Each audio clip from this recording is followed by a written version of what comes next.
The RCMP are in the spotlight again today. Canada's Auditor General will release an audit this morning that looks into the effectiveness of the RCMP's mental health support. Now, this comes a day after two scathing reports concluded that harassment and bullying continue to be major problems at the RCMP. Rob Creaser is a former Kamloops RCMP constable. He eventually left the force after battles with work-related PTSD and depression, and now he's a spokesperson for the Mounted Police Association, a group pushing to unionize the RCMP. And Rob's on the line. Hello there. Good morning. Good morning, Shelley. Thanks for doing this with us, Rob. Thanks for having this conversation. Tell us a little bit about just how you feel or your reaction to the latest reports detailing just how big a problem harassment and bullying are at the RCMP. What do you think? Well, it's obviously a huge problem, and it's been known for a long time. This isn't the first report to have looked into the RCMP workplace. There's been countless reports, and they all say the same thing. I mean, I think Dr. Linda Duxbury, who's a workplace expert out of Carleton University, has done 2 or 3 reports for the federal government. They all say the same thing. The RCMP has a toxic workplace. David Brown, in his report 10 years ago, said the same thing. I think there's been over 200 recommendations made about the RCMP workplace. I don't think very many, if any, have been implemented. So these reports are wonderful. They clearly paint a picture of an organization in crisis that needs to change.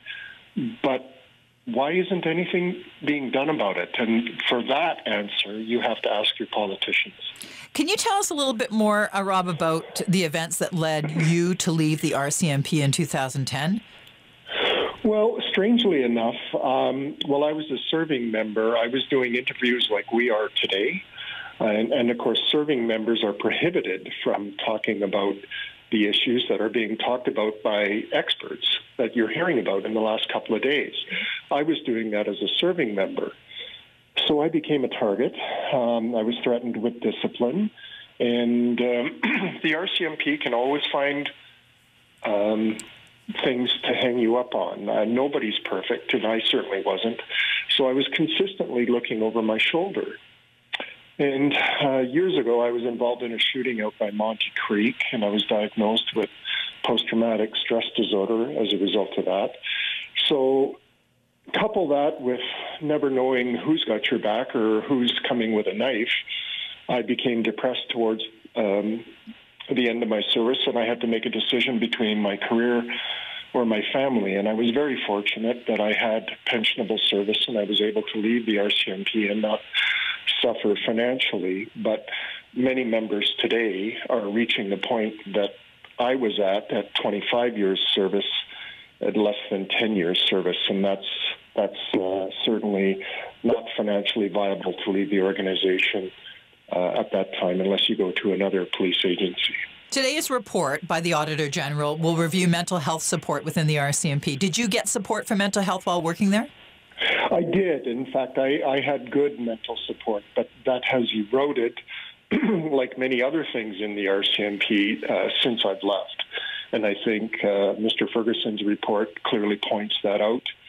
And so the RCMP management have always talked a good game. Oh, we're doing this, we're doing that, we're implementing this.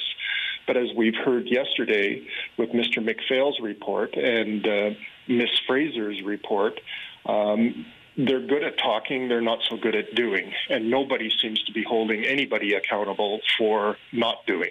So what do you see as the solution? Do you agree with the recommendation for more civilian oversight of the RCMP? What do you think the solution is? Our association has always promoted civilian oversight. We've had people like Bob Paulson that were very good investigators that have turned out to be less than adequate in terms of managers and leaders. We believe that the Prime Minister of Canada should have nothing to do with the appointment of our leader. People in politics appoint leaders for reasons other than being advocates for their frontline folks, and that can't continue. The front line has to have a stronger voice, and that's where our association is. And then after a decades-long struggle, we finally got the right to unionize through the Supreme Court of Canada. And trust me, no politician wanted that to happen either.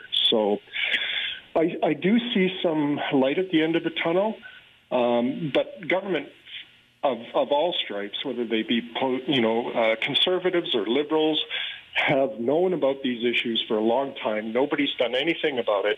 There's been lots of reports, but no action. It's time to get something done. How close would you say we are to actually seeing a union created for the RCMP? I think we're very close. I think finally, as a matter of fact, this morning, there was debate on Bill C-7, which is the piece of legislation that allows the RCMP to have collective bargaining rights that every other police force in Canada has. So there is some hope, and hopefully within a year we'll see frontline members of the RCMP have a much stronger voice, or at least have a voice to be able to talk about their workplace concerns. Rob, thanks so much for being on our show this morning. Thanks for having me, Shelley. Okay. Rob Creaser, former Kamloops RCMP constable. He's now a spokesperson for the Mounted Police Association. You're listening to Daybreak.